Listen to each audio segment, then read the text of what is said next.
Pues. Muy buenas tardes, bienvenidos todos, bienvenidos una vez más a esta transmisión, a este tiempo que hemos apartado todos los sábados en la noche para poder estudiar un poco la palabra de Dios juntos. Y bueno, aquí su servidor Heriberto Patiño para servirles.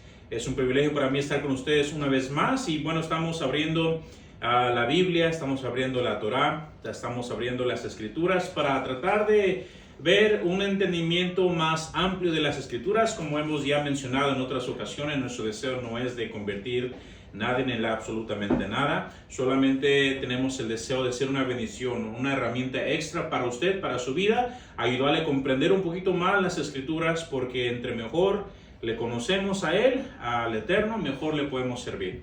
Y pues qué mejor manera de estudiar las Escrituras en su contexto histórico, en su contexto lingüístico, en su contexto cultural, para poder ver en verdad qué es lo que el Eterno quería enseñarnos. Y nosotros tenemos la ventaja que estamos estudiando la palabra de Dios desde una perspectiva tradicional judía. Y queremos poder presentar algo de información para ustedes que quizá les pueda ayudar en su vida diaria. Y bueno, en esta semana nos toca estudiar la porción que se titula Hayé Sará. Hayé Sará, que se encuentra en Génesis capítulo 23, versículo 1 hasta el capítulo 25, versículo 18. Y en este día estaremos viendo un poquito acerca de esta parasha. Estaremos viendo si hay alguna manera de nombrar esta porción de esta enseñanza en especial. Sería las tres dictomías, perdón. Estaba repitiendo mucho esta palabra en la mañana en inglés. Ahora traducir al español me está fallando ahí un poco la mente, pero estas tres dictomías, ¿sí verdad? ¿Lo estoy pronunciando bien? Dicotomías, perdón. Dicotomías de Sara, para que vean que estoy aprendiendo palabras nuevas, ¿verdad? Estamos aquí tratando de usar palabras buenas. ¿Y qué es una dictomía? No, pues sí. Vamos a empezar de nuevo, cerramos cámaras y empezamos, no se crean. Dicotomía, ahí está. Dicotomía. ¿Qué es esta palabra? De acuerdo a la Real Academia Española, debí escoger otra palabra más fácil. Esa palabra significa es la división de algo en dos partes generalmente opuestas entre sí. Al estudiar esta porción nos vamos a encontrar que hay tres de estas cosas que vamos a estar viendo el día de hoy, que nos van a ayudar a ampliarnos un poquito más en esta parasha, en esta porción de esta semana. En primer lugar, tengo que atinarla bien. Sí, aquí la tengo, pero no sé por qué no la puedo decir. Dicotomía. La primera bueno, oh my goodness, disculpen hermanos, discúlpenme en verdad. Lo voy a decir en inglés y ustedes lo van a traducir al español. Tampoco en inglés. Estamos en vivo. Estamos en vivo. Las bendiciones de estar en vivo.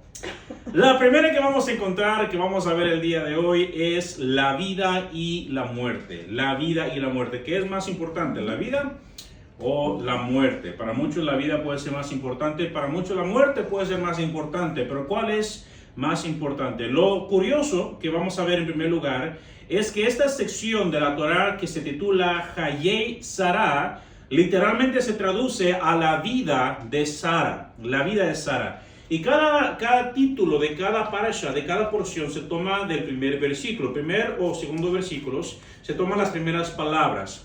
Y en Génesis 23, versículo 1, dice así: fue la vida de Sara 127 años. Tantos fueron los años de la vida de Sara.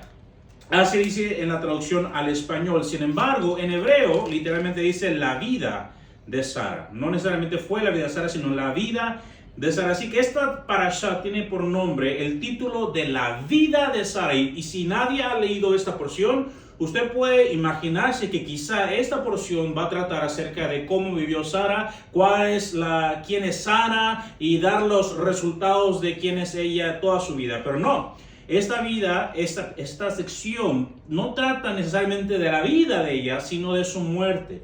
Pero la pregunta es, ¿por qué entonces comienza esta porción con la vida de Sara? Y si trata acerca de su muerte y los eventos después de su muerte. ¿Qué tiene que ver una cosa con la otra? Bueno, otra curiosidad que encontramos en el hebreo que no encontramos en el español por la falta de transmisión, por la traducción, todos esos problemas, es que cuando lo leemos en hebreo no dice que Sara cumplió 127 años, ¿verdad? En hebreos dice Mea Shana ve Esrim Shana ve Sheva'a Shana, diciendo, traducido a la vida de Sara, 100 años y 20 años y 7 años. No dice 127 años, sino 100 años, 20 años y 7 años. Y bueno, cuando nosotros estudiamos la Torah, nos damos cuenta que no hay nada en la Torah que sea por casualidad. Dios no nos da, la poca información que nos da es con un propósito. Y los sabios han debatido mucho qué representa esta división. Puede significar las diferentes etapas de la vida de Sara. Puede hablar de sus diferentes etapas que fueron importantes para ella. Pero un comentario del Midrash Gadol dice lo siguiente. Decirnos, este pasaje quiere decirnos que cada día de su vida era equivalente a todos ellos.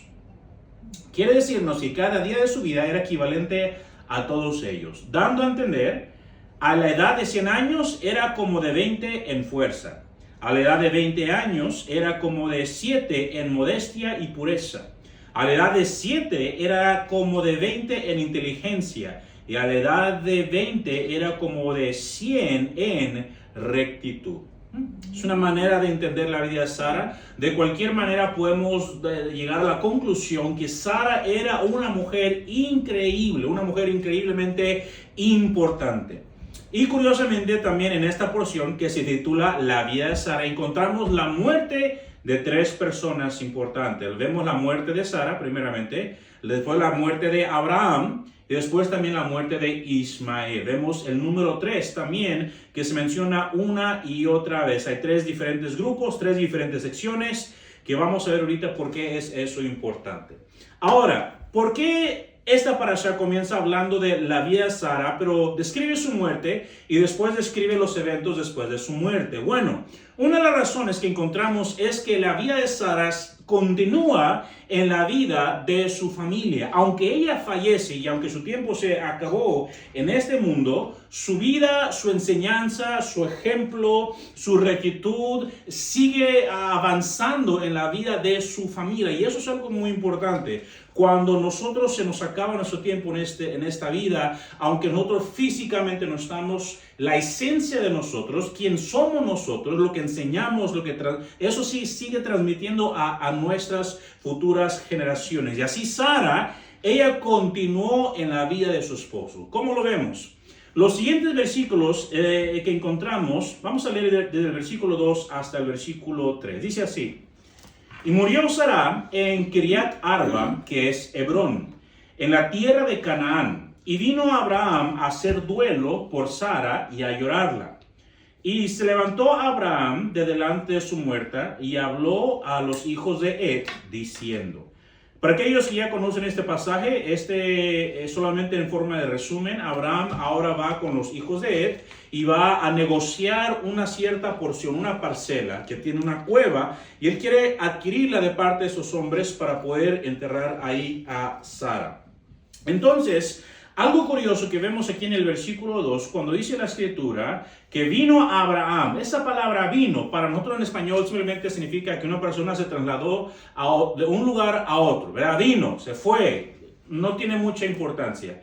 Pero esta palabra, vayabó, en hebreo, se puede usar en otros pasajes para referirse a que él se retiró o para referirse a que una persona se recluyó. En otras palabras, una manera de interpretar este pasaje es que Abraham no solamente se trasladó de un lugar a otro, sino al saber de la muerte de su esposa, él se recluyó a sí mismo, él se retiró aparte. ¿Para qué? Obviamente para hacer duelo por ella. Y aquí en español, me gusta la traducción en español porque en inglés no hace esta diferencia, pero en español sí dice hacer duelo por Sara y llorarla, hacer duelo y llorarla. Uno puede decir, bueno, pues lo mismo, si uno va a doler, uno va a hacer duelo, pues va a llorar, o uno llora haciendo duelo, o puede ser una palabra intercambiable, o hechos intercambiables. Pero aquí varios sabios tuvieron una gran discusión queriendo usar todas esas palabras en hebreo para tratar de entender qué es lo que estaba haciendo Abraham en este pasaje. Dice un tal maestro llamado Rav Hirsch, dice lo siguiente, dice: Abraham se alejó del público que buscaba consolarlo, de modo que se negó a dirigirse a una audiencia.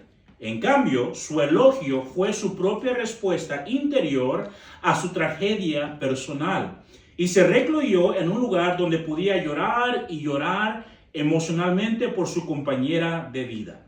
El elogio no fue una actuación ante una audiencia, más bien fue su autoexpresión de tormento. Sus lágrimas fueron derramadas solo en presencia del Ser Supremo.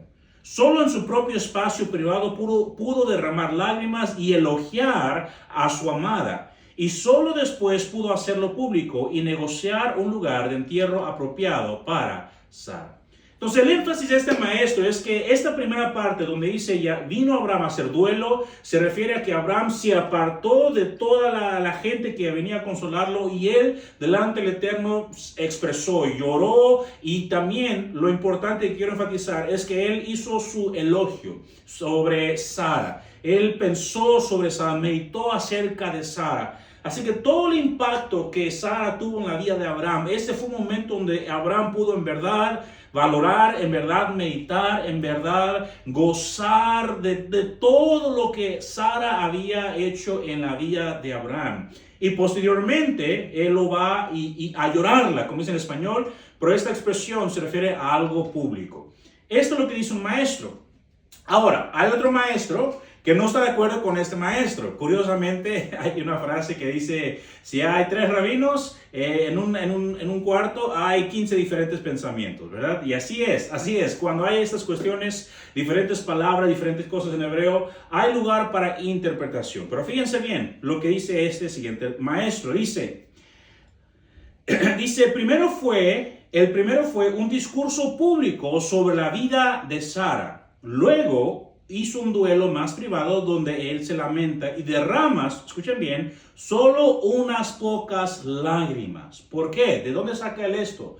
Porque en la palabra llorarla, en el hebreo de livkosa, la kuf de esa palabra en un manuscrito en hebreo, en un rollo de Torah, usted lo ve. Y a propósito, la kuf en esa palabra está como chiquita, está como más pequeña que todas las demás letras, dando a entender que hay algo más detrás de esta palabra, que el llorar que él hizo en privado, fue menor a lo que él había hecho en público.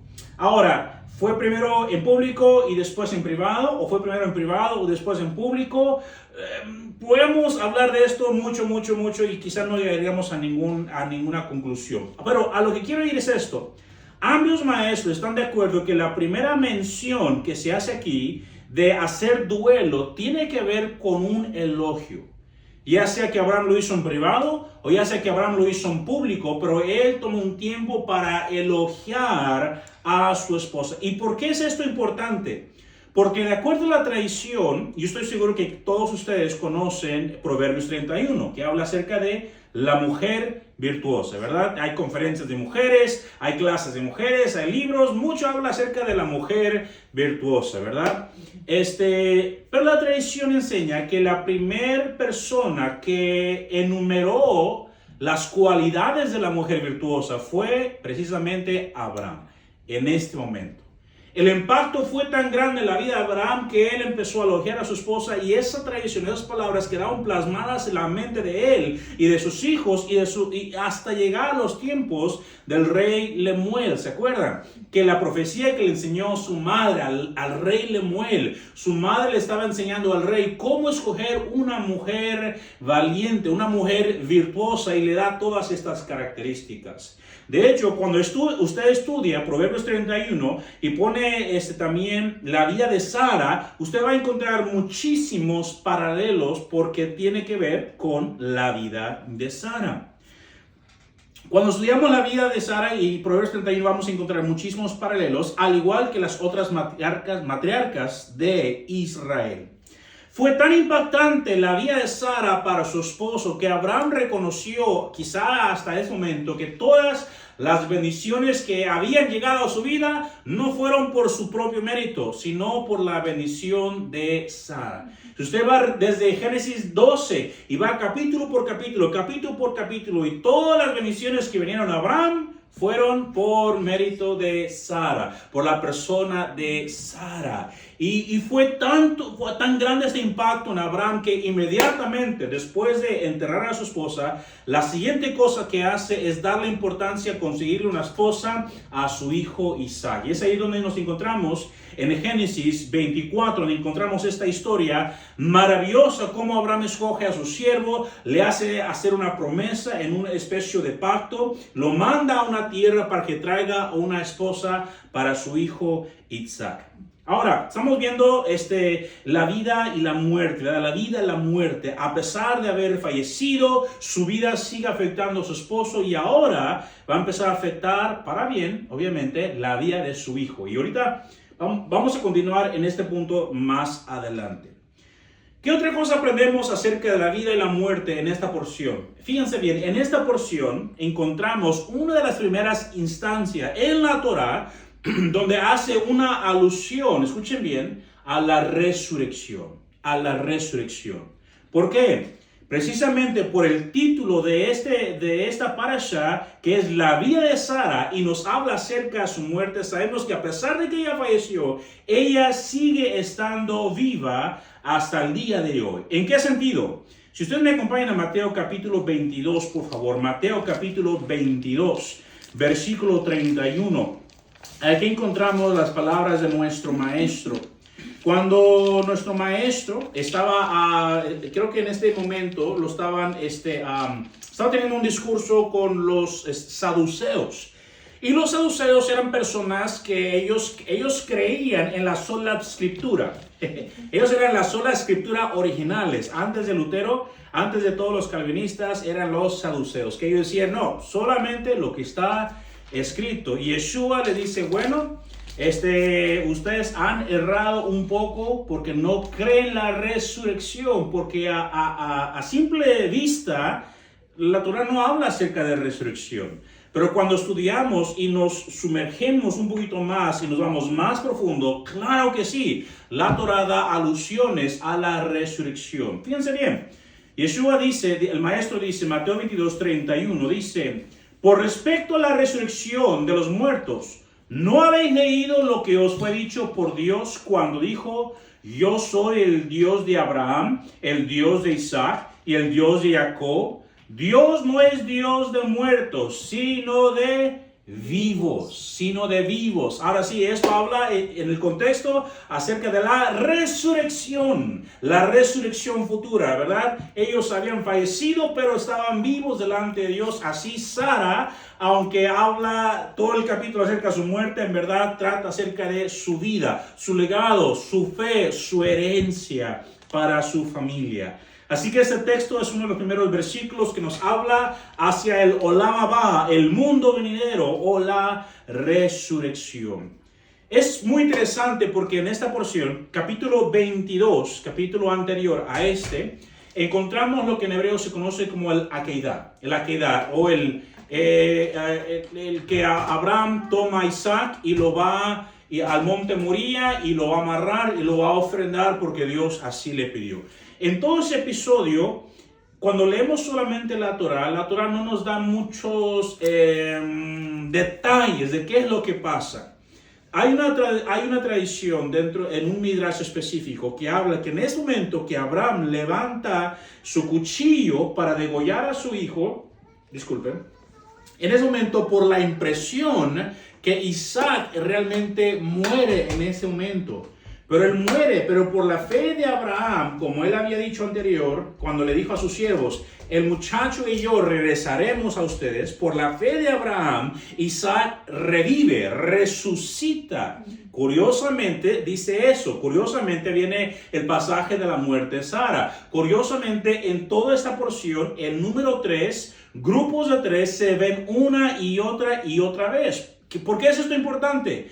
Porque en la numerología bíblica, el número 3 siempre representa nueva vida o resurrección. ¿Se acuerdan que el Mesías decía que al tercer día iba a resucitar? Los profetas dicen que 2 días iban a pasar y al tercer día nos iba a levantar. Así que el tercer día, 3, tiene que ver con resurrección. Así que desde Isaac a Sara, toda esta porción, el Eterno está revelando la importancia de la vida eterna, la vida después de la muerte. Así que, ¿es esta vida importante? Sí. ¿Es nuestra muerte importante? Sí. No es una o la otra. Ambas son importantes. Por eso usted y yo tenemos que hacer un trabajo grande, esmerarnos para vivir una vida que nuestra vida tenga el mismo impacto que nuestra muerte. Incluso vivir una vida de tal manera que tengamos impacto que aún después de muertos parece que sigamos vivos en nuestra familia, vivos a través del testimonio, vivos en nuestra familia. Así que aquí encontramos la primera dicotomía. Ahí está. Ahí tenemos la primera. Vamos para la número 2. Vamos a la siguiente. Ahora, regresemos a Génesis capítulo 23. Vamos a encontrar esta segunda dicotomía. Génesis 23, vamos al versículo 3 al 4. Aquí encontramos otra muy interesante que espero que pueda usted poner atención. Dice, y se levantó Abraham de delante de su muerta y habló a los hijos de Het diciendo, nota las palabras de Abraham, extranjero y forastero soy yo entre vosotros, dadme propiedad para sepultar entre vosotros y sepultaré, mi muerta de delante de mí. Interesante, aquí encontramos otra dicotomía. Primero, Abraham dice, oye, yo soy un extranjero, soy un forastero entre ustedes. ¿Qué es un forastero? ¿Qué es un extranjero? Alguien que no pertenece a ese lugar, alguien que está de pasada, alguien que no tiene pensado en vivir ahí por mucho tiempo, ya sea que no le pertenezca, ya sea X cosa, ¿no? Pero ahora le dice, mire, yo soy extranjero y forastero, pero quiero que me vendan un terreno que va a ser para mí muerta. En la mente de ellos, no solamente él iba a poner a su muerta ahí, sino que él también iba a llegar ahí, sus hijos también iban a ser enterrados ahí, iba a ser una propiedad, una herencia perpetua para todas sus generaciones. ¿Por qué dice él, soy forastero y soy extranjero, pero véndame una propiedad? Como que encontramos estos dos temas que se oponen uno al otro. Quiero leer esta frase de un pastor reciente que escribió un libro acerca del principio del tesoro. Y quiero leer esto, escuchen, y quiero que ustedes juzguen. ¿Lo que este pastor dice es correcto o es incorrecto? Lo voy a leer. Cuando dejes este mundo, ¿serás conocido como alguien que acumuló tesoros en la tierra que no pudo conservar? ¿O serás reconocido como alguien que invirtió tesoros en el cielo que no pudo perder? Está bonita la frase. ¿Cómo seremos nosotros reconocidos? Ahora, es correcto, me imagino que en el deseo de este pastor de enseñar a su congregación es de que su gente sea reconocida como gente que invirtió tesoros en el cielo que ellos no podían perder. Me imagino que ese es el propósito, ¿verdad? Hacer tesoro en el cielo, como dijo el maestro. Ahora, lo que dice el pastor y el deseo del pastor yo creo que es correcto. Sin embargo, creo que el sentir, o más bien el énfasis, está equivocado. ¿Por qué pienso yo que está equivocado? Hay un tema muy común en muchos círculos cristianos que enfatizan que la inversión en tesoros celestiales está en oposición a la inversión a tesoros terrenales. Hay una corriente, un pensamiento subyacente en muchas congregaciones que el énfasis es que todo lo terrenal, todo lo mundano es malo, es pecaminoso y que no debemos hacerlo y solamente hacer tesoros en el cielo, solo tesoros en el cielo, solo invertir allá y no hacer nada allá. Y pensamos que eso es vivir por fe, vivir en fe, vivir la verdadera fe. Pero, ¿cuál es más importante? Vamos a Hebreos capítulo 11, por favor. Hebreos capítulo 11 lo conocemos como el capítulo de la fe, ¿verdad? El capítulo de la fe. En Hebreos 11, versículo 8, encontramos específicamente hablar de la fe de Abraham. Y veamos cómo describe esta fe de Abraham. Por la fe, por la emuná, la fe, Abraham, siendo llamado, obedeció. ¿Se acuerdan la parasha que estudiamos? Lech Lecha, donde el Eterno le dice sal. Abraham obedece para salir al lugar que había de recibir como herencia y salió sin saber a dónde iba. Por la fe habitó como extranjero, fue lo que él dijo, ¿verdad? En la tierra prometida, como en tierra ajena, morando en tiendas con Isaac y Jacob, coherederos de la misma promesa. Vamos a hacer una pequeña pausa. Abraham se le dio una promesa y él sabía que él era forastero. ¿Cuál era la promesa? La promesa fue que toda esa tierra iba a ser de él y de su descendencia. Pero aún así él dijo, yo soy forastero, pero a la misma vez quiero comprar un terreno aquí. Ven, esa es la fe de Abraham. Fíjense bien, y luego el versículo 10 es aquí donde muchos creo que tenemos el pensamiento equivocado. Dice, porque esperaba la ciudad que tiene fundamentos, cuyo arquitecto y constructor es Dios. Wow. Y cuando pensamos en este versículo, ¿qué es lo que viene a nuestra mente? El cielo, la nueva Jerusalén. Abraham no pensaba en esta tierra, solo pensaba en el cielo. No tenemos evidencia de eso.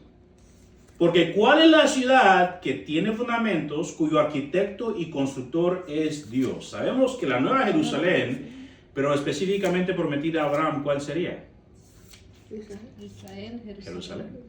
Jerusalén. Jerusalén es una ciudad que tiene fundamentos bíblicos, fundamentos históricos, y cuyo constructor es Dios. ¿Por qué? Porque el Eterno es el que armó todo ese plan desde que Él dijo mi nombre en la ciudad en cual mi nombre estará sobre él, las dimensiones del templo. Todo eso viene de lo celestial. ¿Se acuerda que dice en otra porción del mismo de Hebreos, dice que Moisés hizo todo de acuerdo a lo que él había visto en lo celestial? Así que toda esta ciudad representa literalmente a la fe que Abraham iba a tener de lo que el Eterno le iba a dar aquí en la tierra. No necesariamente hablando de un futuro o de un cielo. Ahora, ¿habrá un cielo? ¿Habrá una recompensa eterna? Sí, hay recompensas eternas. Hay una vida venidera a la cual estamos aspirando. Sí, pero no debemos de perder de mente, de enfoque nuestra vida aquí en esta tierra. Porque aunque somos extranjeros y advenedizos, aunque solo estamos de pasajeros en esta tierra, aún así tenemos una responsabilidad aquí en el lugar donde Dios nos ha puesto. Fíjense bien, sígueme por favor.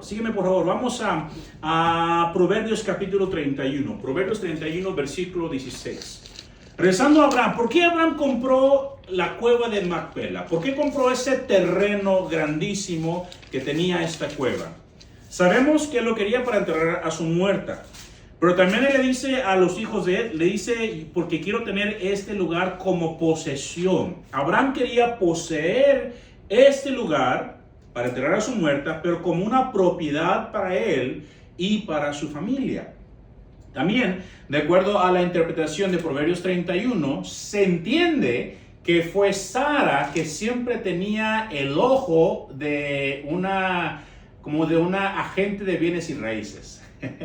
Se cree que Sara tenía esa mente, tenía ese sentir, ese sentir de querer adquirir estas cosas. Y ella había visto esta cueva, ella había visto este pedazo de terreno. Y fíjense bien, al igual que David, que quería construir el templo para Salomón, pero él no lo pudo construir, pero dio todo para que se comprara y se construyera. De la misma manera, Sara tenía todo listo para que se comprara todo esto. Por eso Proverbios 31:16 dice, considera un terreno y lo compra. Esa mujer virtuosa es una agente de bienes y raíces, es bien movida. Una vez más, esta mujer ideal, la mujer virtuosa, la mujer de valor, es una mujer fuerte, diligente, emprendedora. Y cuando lees el capítulo 31 de Proverbios, ¿cuántas veces se menciona la palabra fe? ¿Cuántas veces? Ni una sola vez. Entonces, ¿es una mujer que vive sin fe? ¿O será que todas esas cualidades son una manifestación de una fe verdadera? Se dan cuenta que una persona, mujer, un varón que en verdad tiene fe en Dios, en el eterno, en las cosas que están por venir, aquí en esta tierra manifiesta esa fe verdadera. Porque aunque es forastero y aunque es extranjero, aún así él tiene su mente porque sabe que viene una herencia, sabe que algo le va a pertenecer, sabe que él tiene que dejar algo para su descendencia. Es muy importante que entendamos este aspecto, porque muchos tomamos pasajes como el que dice, ¿verdad? Hacer tesoros en el cielo, donde no se puede corromper, ni perder, ni robar, ¿verdad? Pero ¿cuál es el contexto? Vamos a Lucas capítulo 16, versículo 10. Lucas 16, versículo 10. Bueno, de hecho desde el versículo 9 podemos leer ahí. Lucas 16, 9 dice Yeshua el Maestro: y yo os digo, ganad amigos por medio de las riquezas injustas. ¿Qué son las riquezas injustas? Las riquezas aquí terrenales, las riquezas de este mundo. ¿Qué nos dice Yeshua? Ganad amigos. Las riquezas son para que nosotros podamos ganar amistades, ganar favor. Pero fíjense bien, para que cuando estas falten o reciban en las moradas eternas. Es muy interesante el pasaje. Versículo 10. El que es fiel en lo muy poco, también en lo más es fiel. Y el que en lo muy poco es injusto, también en lo más es injusto. ¿A qué se refiere? ¿Cómo quieres tú que el Eterno te confíe y te bendiga en la eternidad con bendición, con abundancia, con riquezas, si lo que tú tienes aquí y ahorita no lo has sabido administrar? No lo has sabido reproducir, no lo has sabido invertir y lo has malgastado, lo has usado y vives una vida en verdad. No quiero llegar a este punto, pero incluso en pobreza. Ahora, ser pobre no es pecado, no estamos hablando de eso, pero simplemente una mentalidad tan enfocada en lo celestial que nos hacemos inútiles en lo terrenal. Eso no es una verdadera fe. Una fe verdadera, una fe real, sabe lo que viene por delante y por lo tanto nuestra vida aquí muestra esa verdadera fe que tenemos. Porque fíjense bien lo que dice Yeshua, versículo 11. Pues si en las riquezas injustas no fuisteis fieles, ¿quién os confiará lo verdadero? Entonces, en este momento, en esta vida, el Eterno nos está dando la oportunidad para saber manejar, saber administrar, saber tener un presupuesto, saber comprar, saber vender, porque todo lo que hacemos en esta vida con estos bienes va a repercutir para bien o para mal en un futuro. ¿Quién nos confiará lo verdadero? Y si en lo ajeno no fuisteis fieles, ¿quién nos dará lo que es vuestro? Es muy interesante lo que dice este pasaje. Vamos a Proverbios capítulo 13, Proverbios 13. Quiero que consideremos este pasaje. Proverbios 13, por favor.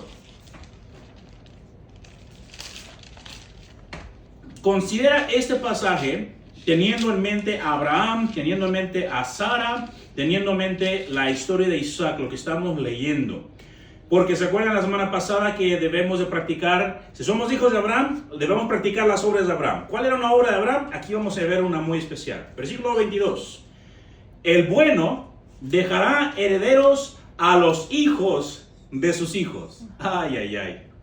Cuando hablamos de herencia, estamos hablando de terrenos, de finanzas, de riqueza, no solamente de enfermedades y de dolores y de dolencias. Eso pues ya, de modo, ¿verdad? Pero también hay que cuidarnos de dejar esas también. Pero fíjense bien, es el bueno dejará herederos a los hijos de sus hijos. O sea, su visión no solamente es proveer al día, ¿verdad? Proveer al día. Sino no, está pensando en el futuro de sus hijos y en el de sus nietos. Esa es la proyección que él está teniendo, es la visión correcta que un hijo de Abraham debe de manifestar. Lamentablemente, como alguien dijo, no deberíamos tener la mente tan puesta en el cielo que nos llegamos a ser, que no llegamos a ser de ninguna utilidad en lo terrenal. Fíjense bien, para entender esta dicotomía, me gusta este pensamiento judío. Fíjense bien, se los quiero leer. Pongan mucha atención a esta descripción judía. El judío es un residente en este mundo, pues la Torá le ordena no escapar de la realidad física, sino habitarla y elevarla. Por eso el Shabbat, por eso las fiestas, por eso el lavado de manos, por eso todas esas diferentes leyes y tradiciones, porque nos ayuda a elevar lo mundano, lo terrenal, en un nivel más sagrado. Dice, prácticamente todos los mitzvot, los mandamientos divinos de la Torah, son acciones físicas, escuchen bien, que involucran objetos físicos en consonancia con la misión del judío de hacer una morada para Dios en el reino material, santificando los materiales cotidianos de la vida diaria, ¿verdad? Vaya la redundancia.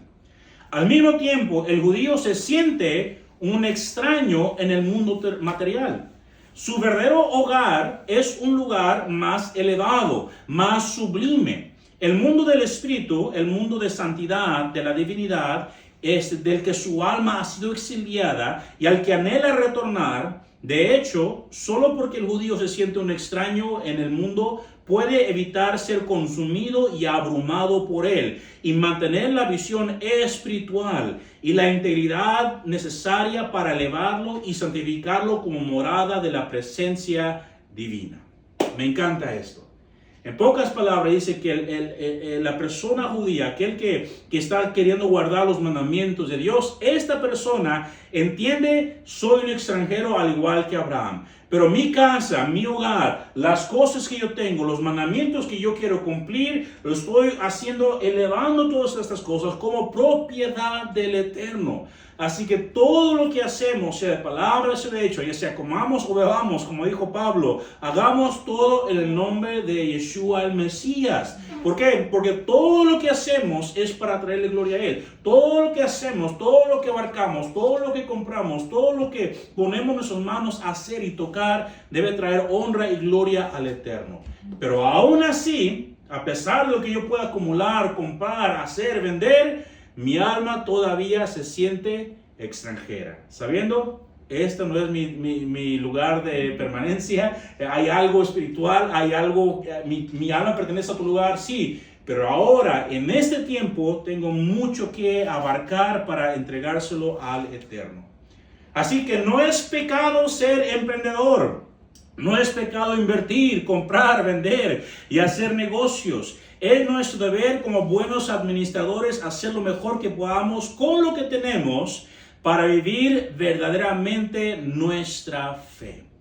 Vivamos la vida, invirtamos aquí y allá, pero también aquí y allá, en una cosa o en la otra, sino en ambos con el enfoque correcto. Aquí vamos al último punto para concluir en esta tarde. La tercera dicotomía. Ya estoy mejorando. La tercera dicotomía, ¿verdad? La iniciativa humana o la guía providencial. O guía de providencial. ¿Cuál es la más importante? Después de que vemos la muerte de Sara y vemos todo ese acontecimiento, pasamos al siguiente capítulo donde Abraham le encomienda a su siervo Eliezer, que que consiga una esposa para su hijo, ¿verdad? Y vemos cómo le hace jurar, entrar en juramento. Y cuando llega este siervo de donde Abraham era, él se queda tan asustado, abrumado por la gran encomienda, la gran responsabilidad de encontrar la mujer ideal para Isaac, que la única cosa que hace es pedir a Dios. Le dice: Dios de Abraham, por la misericordia que has mostrado a Abraham, por favor, ayúdame. Y hace una oración ahí y vemos cómo el Eterno responde a esa oración. Así, muchas veces en nuestra vida vamos a encontrarnos con esta dicotomía. ¿Hago algo o espero en Dios? ¿Hago algo o espero en Dios? ¿Cuál debemos hacer? ¿Hacemos algo o esperamos en Dios? La respuesta es sí. Sí. Debemos hacer ambas. Debemos estar dispuestos a hacer ambas cosas. ¿Por qué? Porque, fíjense bien, ese es el mismo viejo conflicto de siempre, de toda la teología judía y evangélica, donde tenemos la soberanía de Dios y el libre albedrío, ¿verdad? La predestinación o la decisión del hombre. Y siempre va a haber este problema, siempre va a haber esta discusión, vez tras vez. Pero incluso en este momento vemos cómo la influencia de la vida de Sara impactó este evento. Porque vemos cómo Abraham... Bueno, la pregunta es, ¿cómo supo el sirviente de Abraham a quién elegir? ¿Cómo sabemos? Cuando él empieza a orar y empieza a decir: ora, por favor, Señor mío, en primer lugar, ¿de dónde él aprendió la oración? Eliezer venía de un mundo pagano. ¿De dónde aprendió la oración? De Abraham y de Sara. Eran personas de oración. Así que él supo inmediatamente en un problema: ¿qué hago? Orar, primeramente, ¿verdad? Y en segundo lugar, ¿cómo supo el siervo de Abraham qué pedirle al Eterno? Porque no le dice: a ver, Señor, la muchacha que venga en un traje rosa, esa va a ser. O ¿por qué no la que venga montada en esto?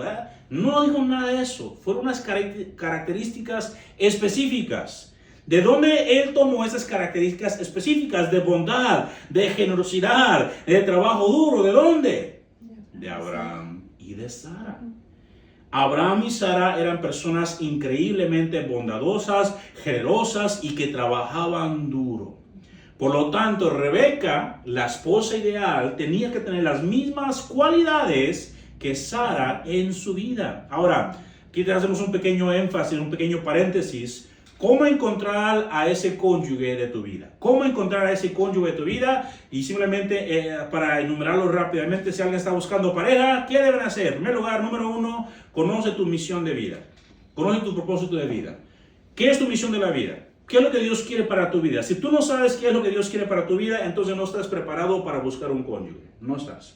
¿Por qué? Porque cuando la palabra del Eterno usa la mujer virtuosa, la palabra virtuosa es una palabra que no solamente habla de algo que vale mucho, sino que también es una palabra que se usa en el contexto de ejército, en contexto de algo militar. Así que cuando uno va a tener un ejército, ¿con qué propósito adquiere un ejército?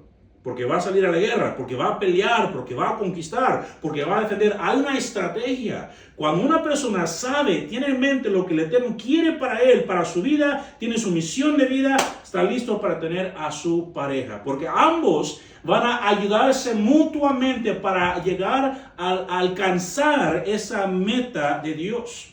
Por lo tanto, hablando en el caso de Isaac, Isaac no podía casarse con cualquier mujer, no podía casarse con cualquier cananita. No, por eso Abraham dice: hey, ve allá, ve a un lugar específico, hay cualidades específicas, porque ese es mi hijo, el hijo de la promesa. Él no puede casarse con cualquier persona. Si tú no tienes una misión de vida, te vas a casar con cualquier persona que se te atraviese, y eso no es correcto. Tienes que conocer tu misión de vida. Considera este pasaje en Malaquías capítulo 2 versículo 15. Vea, pregunta el profeta, dice: habiendo abundancia en Dios, ¿por qué los hace dos una persona? ¿Por qué? Dice: porque Dios buscaba una descendencia para sí. ¿Por qué Dios creó el matrimonio? ¿Por qué Dios tenía el propósito del sacerdocio, el propósito de eso, el propósito de Israel? ¿Por qué? Porque Él está buscando una descendencia para Él. Por lo tanto, ¿verdad? Debemos de considerar cuál es nuestra misión de vida.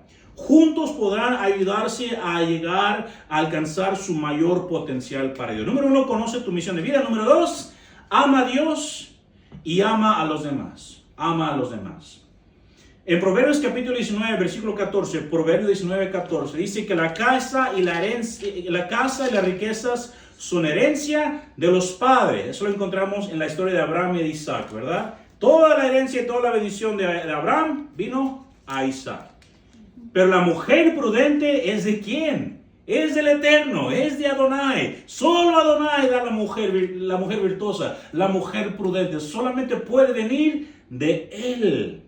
En Proverbios 22, versículo 14, dice que la boca de la mujer mala es un pozo profundo, y aquel con quien Adonai estuviere airado, caerá en ella. Así que esa mujer mala, porque hay malas mujeres que van a destruir tu vida. Y si tú estás en enemistad con el Eterno, tú no tienes esa misión en mente, esa misión correcta del propósito de tu vida, y tú estás haciendo enojar al Eterno, tú vas a caer en garras de esa mala mujer. Por eso, ama a Dios, ama a las demás personas. Cuando tú trabajas en ti mismo y tú te moldeas a ti mismo, te refinas a ti mismo, tú abundas en bondad, en generosidad, en humildad, créeme que el Eterno te va a mandar a tu cónyuge así, y va a ser algo tan obvio, tan real. Y en primer lugar, conoce tu misión. En segundo lugar, conoce tu misión de vida, ama a Dios, ama a los demás. En tercer lugar, usa un poquito de iniciativa humana. O sea, no le pongas todo a Dios. Tú también tienes que poner de tu parte. Y aquí hay mucho que yo puedo hablar acerca de eso. Pero bueno, vamos a avanzar. O si les cuento la historia. No les cuento la historia. Lo dejamos para otra ocasión. Isaac pudo trabajar en sí mismo y pudo estar preparado. Y fue tanto el impacto que Sara trajo a su vida que cuando ella falleció hubo un gran dolor y quebranto en su corazón.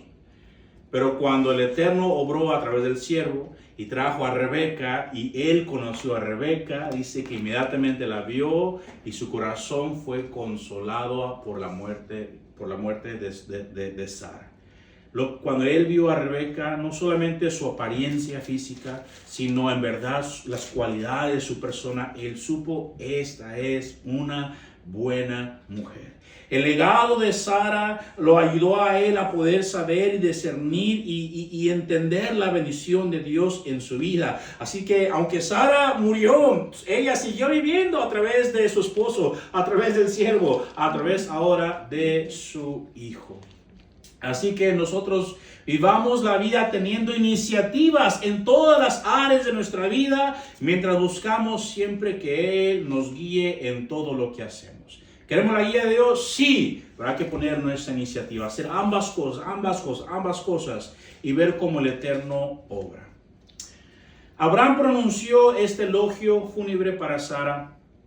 Y ahora, ¿será que lo hizo o no lo hizo? ¿Será que lo usó cada versículo de Proverbios 31 o no? No lo sabemos. Curiosamente, Proverbios 31, el de la mujer virtuosa, es un acróstico de todas las letras del alfabeto hebreo. Aleph, Bet, Gimel, Dalet, todas unas. Cada versículo empieza con una letra hebrea. ¿Por qué es esto importante resaltar ahora? Así como en el principio el mundo entero fue creado por medio de las letras hebreas. Las letras hebreas son los bloques de construcción de la creación. De la misma manera, las hijas de Sara tienen todo lo necesario en su ADN. Ellas tienen los planos para poder vivir una vida llena y de propósito tan impactante que incluso después de su muerte puede parecer que están más vivas que nunca. Y por eso nosotros cada viernes en la noche bendecimos a nuestras hijas diciéndoles que el Eterno te haga como Sara, Rebeca, Raquel y Lea. ¿Por qué? porque todo lo que el Eterno nos enseña a través de Sara, queremos que esto continúe, no solamente con ella, lo que ella hizo, el impacto de ella, todavía que lo sintamos a través del día de hoy. Aquí encontramos estas tres dicotomías. En inglés, esto sí es aplicable, pero en español no lo es. Lo estaba tratando de buscar y no lo pude encontrar, pero quiero explicarlo en inglés. Lo que significa en inglés. Aunque la definición de la Real Academia define la dicotomía como una división entre dos partes generalmente opuestas entre sí, esta misma palabra, dicotomía, en inglés puede usarse en la botánica para referirse cuando hay una rama que se divide en dos y que ambas partes son de igual de grandes, igual de largas o de igual de amplias, pero son parte de un mismo árbol. Entonces, estas cosas, la vida, la muerte, ¿verdad? El extranjero, ser dueño de cosas, la iniciativa humana o la voluntad de Dios, ¿verdad? Estas cosas no son dos cosas totalmente opuestas. Debemos usarlas como dos lados de la misma rama para nosotros que estamos tratando de agradar al Eterno con su palabra. Espero que esta enseñanza pueda ayudarnos a entender un poquito más la vida de la matriarca Sara, pueda ayudarnos a entender un poquito más y valorar esta mujer, y no solamente ella, sino valorar a estas mujeres que el Eterno ha puesto en nuestra vida. Tengo el privilegio de estar aquí en casa de Shirley, apreciamos a Shirley. También tengo el privilegio de tener a mi suegra conmigo, mi esposa también está aquí en la otra habitación, y también el día de hoy llegó también mi mamá, así que también estoy muy contento. Así que este día el Eterno tenía todo en control y me tocó enseñar acerca de esto, ¿verdad? Y aprecio que el Eterno me ha dado la oportunidad de conocer a estas mujeres virtuosas y poder que el Eterno me permita seguir criando a estas tres que siguen, ¿verdad? Bueno, si hay una pregunta, algún comentario en esta de alguien, si no hay ningún comentario, vamos, o pregunta, vamos a... Okay. Yo quiero comentar algo acerca de la dicotomía que se da en las plantas, en la botánica. Es si conocen el aguacate, por ejemplo, lo partimos a la mitad y adentro está la semilla. Pero hay un proceso, por ejemplo, en el chayote, que viene aún dividido así naturalmente, tiene sus ranuras, pero si usted lo abre, ahí adentro hay un huequito, pero ahí es en ese hueco que está vacío, ¿verdad? Ahí es donde se desarrolla, es como un embrión que va a dar a luz una planta. Wow. O sea, son dos lados, pudieran ser opuestos. Dos lados opuestos. Pero a la vez ese posicionamiento, cuando ellos se dividen, ahí da a luz una vida. Y hay muchas plantas que tienen ese sistema de con usted antes de la enseñanza. Pero entonces es un término también que se usa en la botánica. No lo puedo encontrar aquí en internet. Es ese. Wow. Es que no lo hemos puesto todavía en internet. No, ¿verdad? Ya lo vamos a poner, Pero qué hermoso, si no lo pudieron escuchar, estaba hablando del proceso de que en esa semilla hay dos partes que parecen opuestas, pero que cuando empiezan a dividirse, ahí produce la vida, sale. Porque mueren, estas se secan, mueren, pero la vida ahí está. Es como le llaman cotiledones y eso. Es un proceso. Aquí tengo a la maestra, ¿para qué estoy hablando? Vamos a cerrar aquí. Muchas gracias por su tiempo, muchas gracias por darnos la oportunidad de estar con ustedes el día de hoy. Gracias por darnos la confianza también de abrir las escrituras y platicar con ustedes. Recuerden que les amamos, recuerden que estamos orando por ustedes. Y si en algo especial podemos tratar alguna pregunta que usted tenga, algo que usted quiera que nosotros mencionemos o que hablemos de algún punto en especial, algún tema, por favor contáctenos, mándenos un mensajito y estaremos meditándolo, estudiándolo en la semana. Si el Eterno lo permite, la próxima semana aquí nos vemos una vez más para abrir las escrituras juntos. Muchas gracias, muy buena tarde y sí, feliz inicio de semana. Bendiciones.